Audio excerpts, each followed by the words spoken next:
যারা সোশ্যাল মিডিয়াতে পশ্চিমবঙ্গের অধিবাসীরা নেতাজি সুভাষচন্দ্র বসু সম্পর্কিত অপমানজনক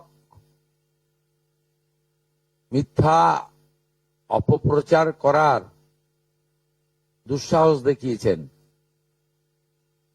তাদের বিরুদ্ধে সরকারি ব্যবস্থা নিক আজকে উত্তরবঙ্গের বিধায়ক এবং মন্ত্রীরা মুখ্যমন্ত্রীর কাছে দাবি করেছেন। আমি এনাদের দাবিকে সমর্থন করি এবং মূলত যারা এসেছেন উত্তরবঙ্গের তারা সবাই রাষ্ট্রবাদী, দেশপ্রেমিক এবং সনাতন সংস্কৃতিতে বিশ্বাস করেন এবং রাজবংশী সম্প্রদায়ের মানুষ। এরা প্রত্যেকে চান যে পশ্চিমবঙ্গ সরকার, পশ্চিমবঙ্গের পুলিশ কঠিন এবং কঠোর ব্যবস্থা নিক। যেখানে অভিযোগ আমরা পেয়েছি ভারতীয় ন্যায় সংহিতা অনুযায়ী সেকশনে কেস হবে।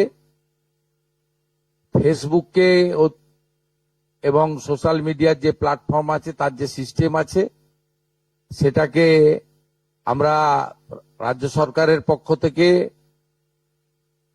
সোশ্যাল মিডিয়া প্ল্যাটফর্মেও তাদের বিরুদ্ধে ব্যবস্থা নেওয়ার জন্য লেখার ব্যবস্থা করছি এবং নির্দিষ্ট ধারাতে গ্রেপ্তারিয়া শুরু করার জন্য পুলিশকে নির্দেশ দেওয়া হচ্ছে।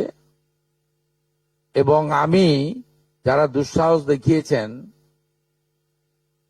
তাদের কাছে অনুরোধ করব, অনুরোধ ঠিক নয়, পরামর্শ দেব। একদিকে তো পুলিশকে আমি নির্দেশ দিলাম, অন্যদিকে বলবো যে তারা যে দুঃসাহস দেখিয়েছেন এই দুঃসাহস ভালো না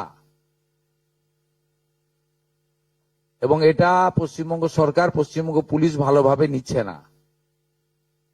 আপনারা অবিলম্বে ক্ষমা চেয়ে পোস্ট করুন, নিজেদের পোস্ট ডিলিট করুন। ডিলিট করে দিলেও যে ছাড় পাবেন তা নয়, নির্দিষ্ট সেকশনে পুলিশ ব্যবস্থা নেবে।